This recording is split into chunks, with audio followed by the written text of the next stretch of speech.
ខ្ញុំបាទសូមគោរពជំរាបសួរដល់ពុកម៉ែបងប្អូនលោកជាលោកតានិងប្រិយមិត្តទាំងអស់ថ្ងៃនេះផងដែរខ្ញុំបាទមានអត្ថបទព័ត៌មានមួយដែលមានចំណងជើងថា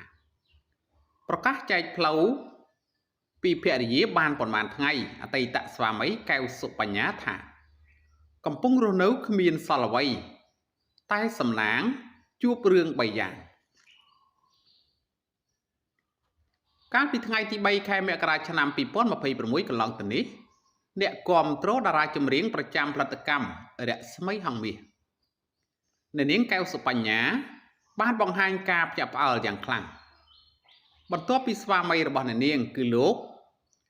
ប៉ាល់ប៉ោសៀងបានបង្ហោះ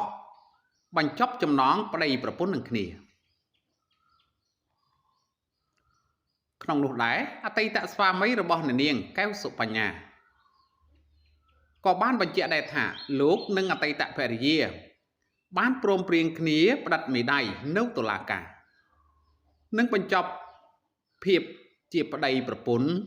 គ្នាដោយសន្តិវិធីងាកទៅកាន់អ្នកនាងកែវសុបញ្ញាវិញក៏បានបង្ហោះសារមួយរៀបរាប់ពីជីវិតដែលអ្នកនាងព្យាយាមបង្ហាញភាពរឹងមាំទទួលស្គាល់ការពិតប្រឈមនឹងបញ្ហានិងរក្សាផ្លូវចិត្តឲ្យរឹងមាំបន្តដំណើរជីវិតទៅមុខដល់ឡែកថ្ងៃទី10ខែកុម្ភៈឆ្នាំ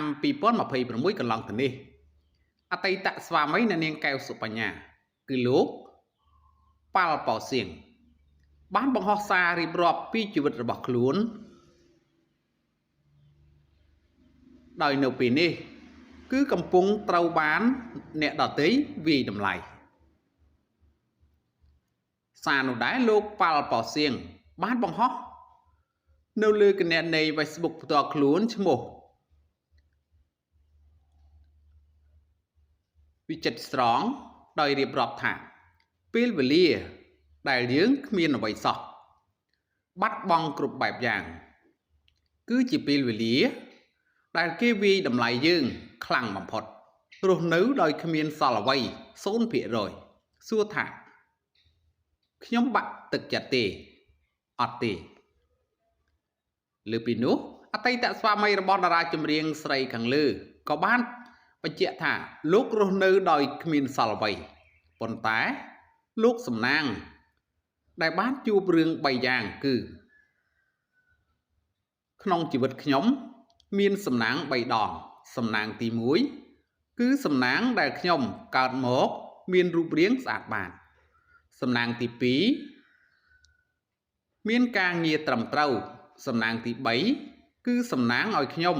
ស្គាល់ពិភពលោកពិតប្រាកដអរគុណពេលវេលាដែលឲ្យខ្ញុំស្គាល់ពីជំរឿចិត្តគំនិតមនុស្សច្បាស់លាស់រីករាយថ្ងៃចំណុចចាប់ផ្ដើមសារជាថ្មីម្ដងទៀតគូជំរាបថាអ្នកនាងកែវសុបញ្ញានិងអតីតស្វាមីសាងចំណងគ្រួសាររួចទទួលបានកូនស្រីមួយរូបកាលពីខែសីហាឆ្នាំ2025តែជាអកុសលក្រោយឃើញពន្លឺព្រះអាទិត្យបានប្រមាណ4ខែកូនស្រីរបស់អ្នកទាំងពីរក៏បានទទួលមរណភាពកាលពីអំឡុងខែធ្នូឆ្នាំ2025បាទហើយអត្ថបទព័ត៌មាននៃខ្ញុំបានជម្រាបជូនខាងលើនេះក៏មានតែប៉ុណ្ណឹងសូមអរគុណសូមជម្រាបលា